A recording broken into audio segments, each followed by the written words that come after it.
Hello and welcome to another edition of Luminar Coffee Break. I'm your host, Vanelli. Now, our topic today is what causes shine, especially on a person's forehead in a portrait, and how can we fix it? All right, so let's dive right in.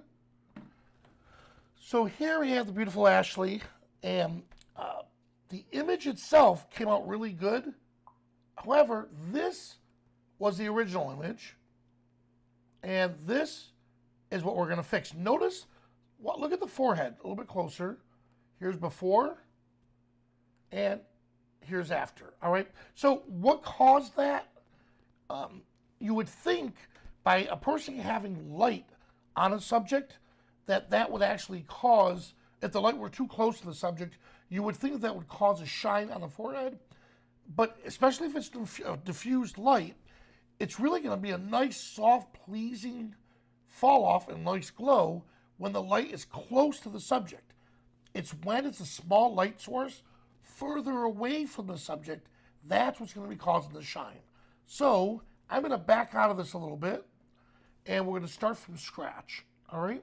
So I'll click on the history tool, and let's start out right about here. All right. So this way I don't have to do the recropping. So I just want to show you up to this point what I did. Right about here. All right. There we go. Got it. All right. So first step is I'm going to come over here to the to our tools, and I want to come down to skin, and I want to apply a generous amount of skin softening here, and then here's that shine removal. So let me zoom in just a little bit more so you can see it closer. All right, give it a few seconds to generate. And there it is. So let's see what this is doing. Here's before. Note, look at this. Look at the shine on the forehead. It's not real. It's not to the point to where it's so bad that it's an unusable photo. But we're going to look at that. Soften the shine up along with the skin. All right. Now, while we're here, so that was just a one-click, 10 seconds fix to get that working the way we want it. While we're here, let's come over to face. There's nothing we can do with the eyes. But with the mouth, let's make the lips just a little redder. And we'll darken them just a bit. Let's see how the saturation looks.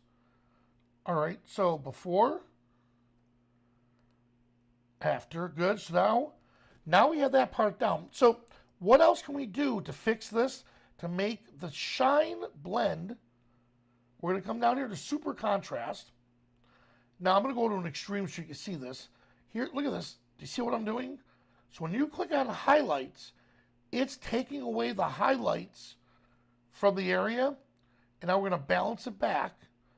Too much like this makes it look completely fake, and the skin tone is all the same. So I want some of the highlights back in, but I want to control how much. Right about there. Shadows. Let's bring out some more of the shadows. And in doing that, it's going to help us with the back, but we're going to balance it. Let's see.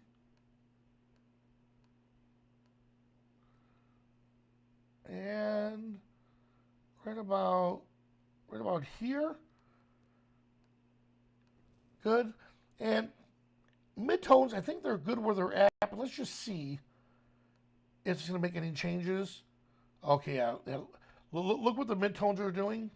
So it's adding the contrast because we're seeing a beautiful transition right here. And we got the shadows working, but I think that this contrast there, yeah, it's taking over the top, so I'm going to back it off a bit. Now, let's disable it. Turn it back on. Good. So look what it's doing. It's definitely adding a lot more of the highlights, and it's bringing out a little bit of the shadows. So I'm going to keep these settings here, and we're good. All right. Now, we got rid of that shine. We got the face looking pleasing. Let's come up here and get a little creative with a glow. And let's see what a glow will do. Let's give it a generous amount for a moment. And it should be done. Let's see. Before, after. Okay, so the glow is really affecting the brightest areas, which would be her dress. So maybe glow's not what we want. Let's try the Orton effect. Ooh, okay, here's Orton. All right, yeah. Now, if we bring the Orton effect in, instead of bringing it at full strength, let's bring it way down. And now we're introducing some of that shine, or reintroducing it, but it's smoother. And here's the softness. Good. Now I'm just experimenting with the brightness. Good. So that's set there. Now, we have that set. Good. So we're almost complete. I mean, that now what I'm doing, everything I'm doing right now is extra. So I was happy where I was earlier, but just applying those little extra changes is making the portrait look even better. And I think we're on, what, 3 minutes now? Now, our good friend Ian brought out a good point. Let me pull up Ian for a minute. Oh, let's see. So it didn't bring up that. One moment. I'm sorry. Let me add the comments. Not sure why I didn't do it. All right, one moment. So let's bring up the comments. Hide it. And then click. One moment. Comments. There we go. And you're not seeing the comments. I wonder why. All right, so yeah, I'm not sure why you're not seeing the comment window. So I'll just read it.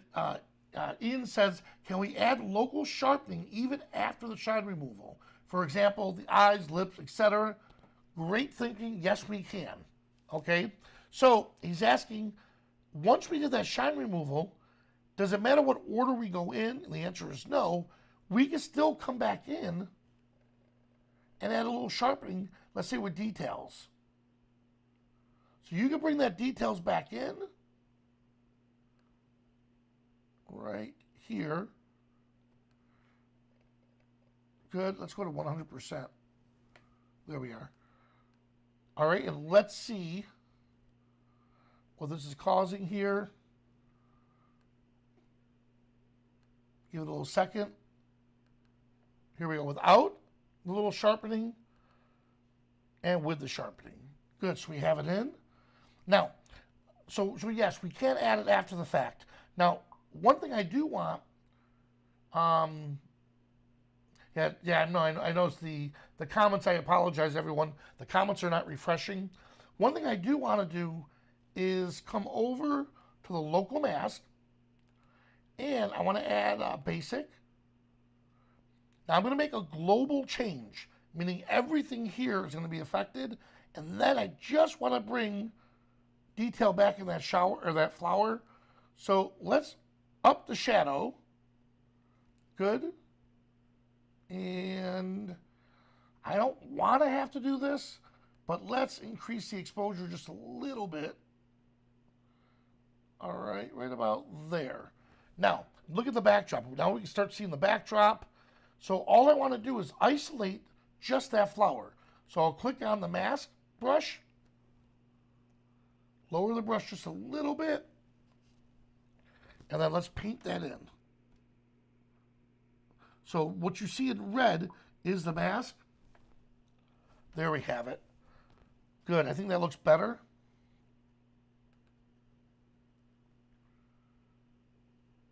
Good. Look at that. That's it. We have it all set. Now, I wish I could see the comments. Yes, Ian, you're right. The sharpening looks great. Thank you. And it's great that the order doesn't matter. I could definitely tell you came back from the old-fashioned Photoshop days when if you sharpen something way back in the beginning of your edits and you start building layers on top of layers, what you're really doing is duplicating this layer and it's going to the next one. Well, if you decide, let's say at your final stage, oh man, I over sharpened this. You have to go all the way back to that sharpening point and start fresh from there.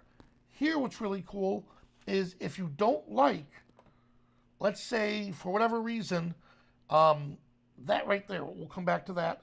I'll come to the basic, and let's say you felt, you know what, that basic adjustment you did there is over the top.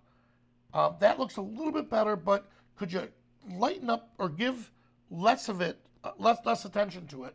Well, I can just go back in here and maybe bring back the shadows a little bit, or take that exposure just a little bit less, and now I just changed this here, or I can even shut it off and not deal with it at all.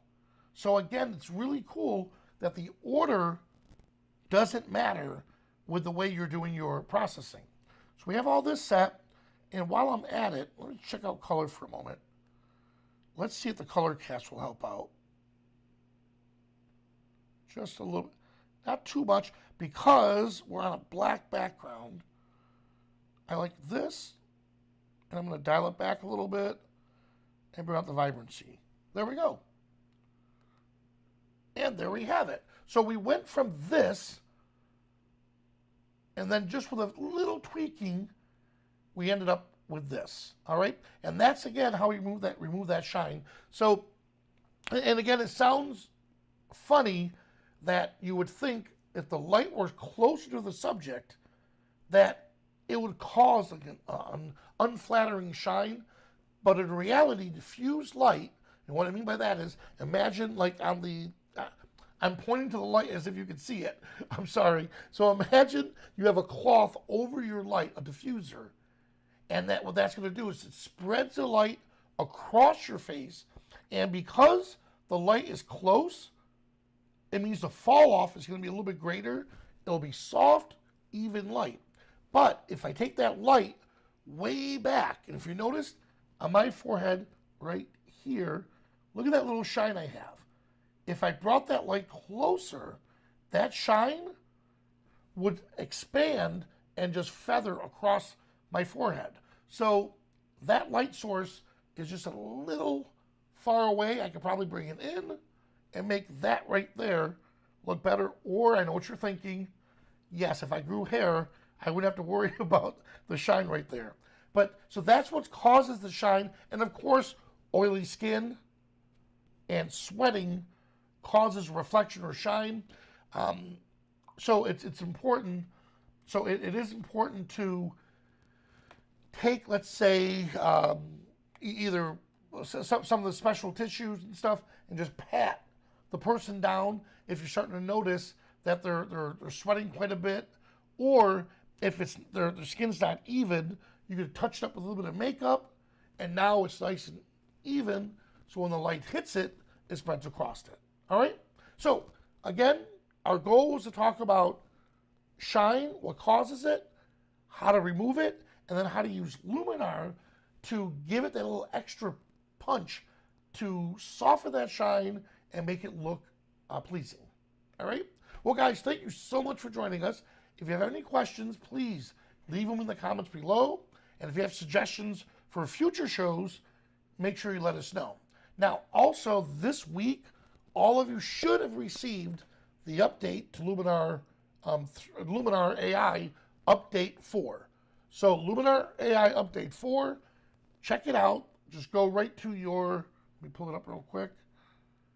Just come over here to Luminar, Help, check for updates if it didn't already update for you. And don't forget to check out the new user guide. It's filled with information on helping you understand Luminar AI Update 4. All right? Well, I'm Fidelli. Thank you guys so much for joining us, and I'll see you at the next coffee break.